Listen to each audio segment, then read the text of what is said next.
сэтгэл зүйн драма гэх юм юу гэх тий хүнд юм бодогдуулсан кино. Магадгүй ийм киноноос бол одоо кас хүлээгээд ирэхгүй байх л та. Гэхдээ хин нэг ийм кино хийх хэрэгтэй. Тийм үстэй. Тийм болохоор ийм зориг гаргаж одоо ийм эрсдэл хүлээж байгаа залуу хүмүүстэлч амжилт хүсье даа л гэж. Яг л ийм кино хэцүү. Ер нь бол сайн бодох хэрэгтэй байх. Зохиол дээрээ ч гэсэн мэдээ залуу хүмүүс чинь алдсан онсон энтсэн янз бүрийн байгаа л биз. Гэхдээ нэг миний дөрөвний хэлдэг нэг ийм өөр кинонуудыг хин нэг нь хийх хэрэгтэй. Тэгвэл одоо энэ кино урлагч одоо юу гэдгийг нэг ийм одоо юу гэдэг одоо нэг хашин урлагийн ч юм уу энэ тоглолтуудын одоо дэлгэцийн хөлбөр ч юм уу эсвэл нэг ийм гоо зодоонуудын эсвэл нэг ийм маш тийм гинэн эротик ч юм уу нэг ийм нөгөө жанр нь өдөртөхгүй нэг кинонууд холимог болчихлоо ш. Нөгөө холимог хоорох гэдэг шиг. Тийм болохоор энэ бол нөгөө яг өөрийн гэсэн дүр төрхтэй тийм кино үнэхээр бүтээхийг оролдож байгаа нь гоё байна. Одоо Хемингуэй энэ төр тийм шүү дээ тий. Ингээл нэг аврагын гонтлогдог ч юм уу зэр зэвсэг минь баяртай ч юм уу аль нэг хэсгээс нь тастаж аваад одоо ярьчихдаг хэцүү тий. Өөрөө зүгээр л нэг тийм амьдралын гайхамшигтай урсгалын дундаас нэг одоо хэрчмийг аваад хийсэн юм шиг тийм бүтээлүүд байдаг. Тэрэн шиг бас энэ одоо уран бүтээлчид амьдралын нэг гоё хэрчмийг тийм тастаж аваад нэг онцгой одоо детектив нэг онцгой одоо тийм одоо вандам шаварч негэр интернет гаргаж болох тийм юм руу хөтлөлгөөр зөвхөн үзүүлсэн тийм бүтээл санагдлаа. Ер нь тийм жанрын хувьд их сонирхол татлаа. Ер нь сүүлийн үед яг би байнга кино үздэг кино ч юм бас биш л дээ гэхдээ анзарч байхдаа сүүлийн үед хийж байгаа уран бүтээлүүд маань бол бас их тийм арилжааны шинжтэй. Тийм ашигын төлөө тиймэрхүү байдаг. Гэтэл бас энэ ус буруудах зүйл байхгүй. Тэгээ киноны зах зээл уран бүтээл тал дээр яг ийм мелодрам ийм хүнд ийм драмын чиглэлийн ийм орон зай бол одоо яг өгүүлэгдэж байгаа зайд. Тэрэн дээр бол одоо хийсэн ийм уран бүтээл байна гэж харлаа. Зүгээр яг хөрөнгө оруулагч яг киноны бизнес талаас нь бол энэ задлуучдын зоригтой алах юм гэж энэ уран бүтээлийг барьж авсан байна. Нэг талаас жанр талаас яг агуулмж талаас мэдээж ийм драма кинонууд бол агуулмж талаас бол их бас их хүнд үйдэг. Тэр нэг залуу гэрүүлүүд манай ялангуяа одоо яг өгүүлэгдэж байгаа энэ нийгмийн өөрчлөлтөд дагаад ийм стресстэй байгаа ийм үед бол яг энэ гэр бүлийн тухай ийм кино бол бас чухал маш чухал. Ялангуяа залуу гэрүүлүүдэд одоо яг төрсөн сэтгэл агуулмжийн хувьд гэх юм бол одоо хүн яг амьдралынхаа одоо ямар ч үед гэх юм бэ. Нэг яг хажууд байгаа яг тийм хайранда халамжинда бялуураад хүний нүд сохордог тийм нэг тийм сохорсон тийм нүднүүдийг л одоо нээж чадах тийм одоо кино болсон юм уу таа л гэж харлаа. Хэрвээ би кино зохиол бичээд кино хийдэг бол долоорыг 60 настай эмгэнч болгож чадмаар байна. Долоорыг би 15 та охинч болгомоор байна. Долоор мундаг эмэгтэй юм байна. Тэдийг харууллаа. Энийг үздэг хүн цөөхөн. Энэ киног угаасаа касс ордог орсон байхгүй. Энэ зүйл гадаад гарах кино байна.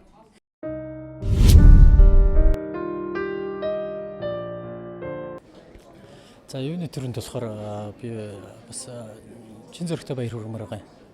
Яг бол Монголын кино урлагт анхныхын киногаар төрж орж ирж байгаа шин залууны хариулагч гэж хүлээн зөвшөөрөхөөр хэмжээний кино хийгдсэн байна. Тэгээд юу гэхээр өнөөдрийн энэ нийгэмд энэ их зоригтойгоор үзэгчдийн хойноос биш үзэгчдийн урд гарч давхихыг хичээсэн сайхан бүтээл болж юу гэхээр бид нэр альва уран бүтээлийг одоо илүү их олон үзэгчээр нь ч гэдэг юм уу эсвэл илүү их ойлгомжтой ч гэдэг юм уу одоо нэг манай үзэгчид нар бол одоо ихэвчлэн үйл явдлын дараалал өгөөд ерөнхийдөө шууд бэлэн хоол идэх тал руу илүү их орцсон шүү дээ.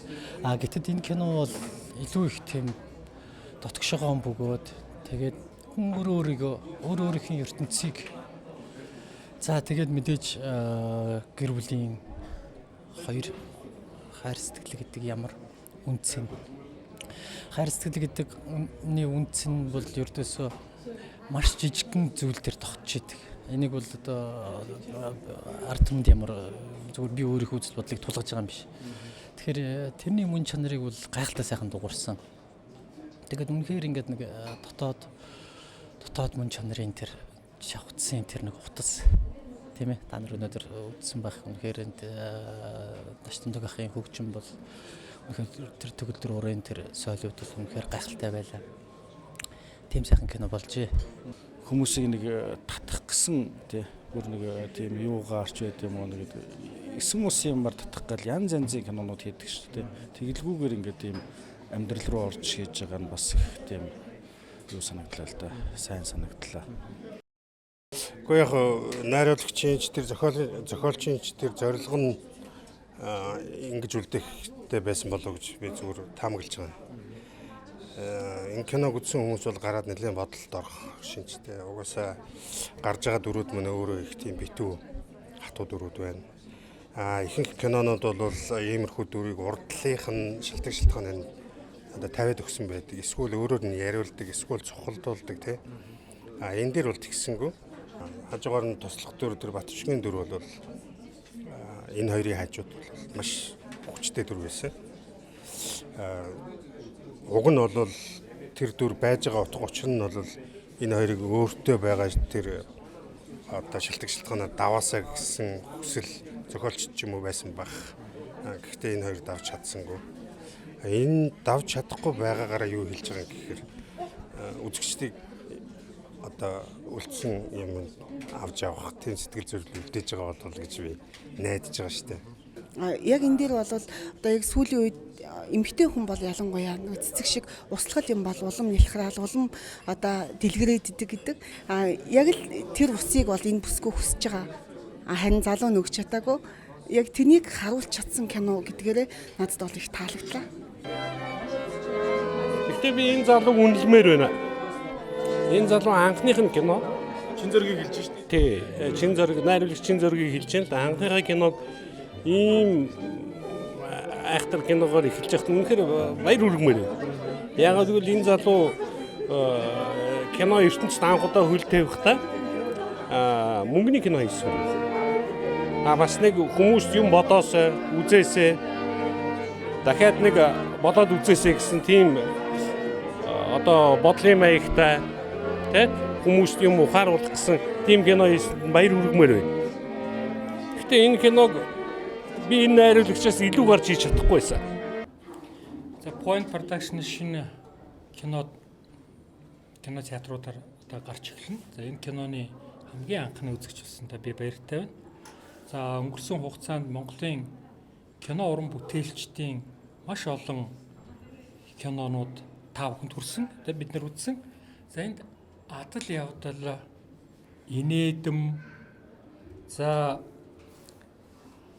эдрээтэй тийм олон хайдаантай адал явдлын шөө төрлүүд их давамгайлж ийшээгээ кино болгошуурч байсан бол одоо энэ киног нэрнээс нь ч гэсэн та ойлгох. Та бид юу нэрдэг хүн ер нь одоо өөрөө өөрийгөө дотгошоогоо сонсох хэрэгтэй болж, өөрөөртөө ярих хэрэгтэй болж байна. Хамгийн их таалагдсан дүр нь Батчгийн тоглосон дүр байлаа. Зөвхөн төгсөөгийн дүр бол надад харьцангуй одоо тэр зовлонгийн шалтгаан жоохон бага юм уу та гэж санагдлаа. Ерөнхийдөө бол одоо энэ киноны ерөнхий одоо тэр дөрвүүдийн гарч ирж байгаа санаа тэр нөгөө зориг тэртээ бол ер нь хүржил байна л да.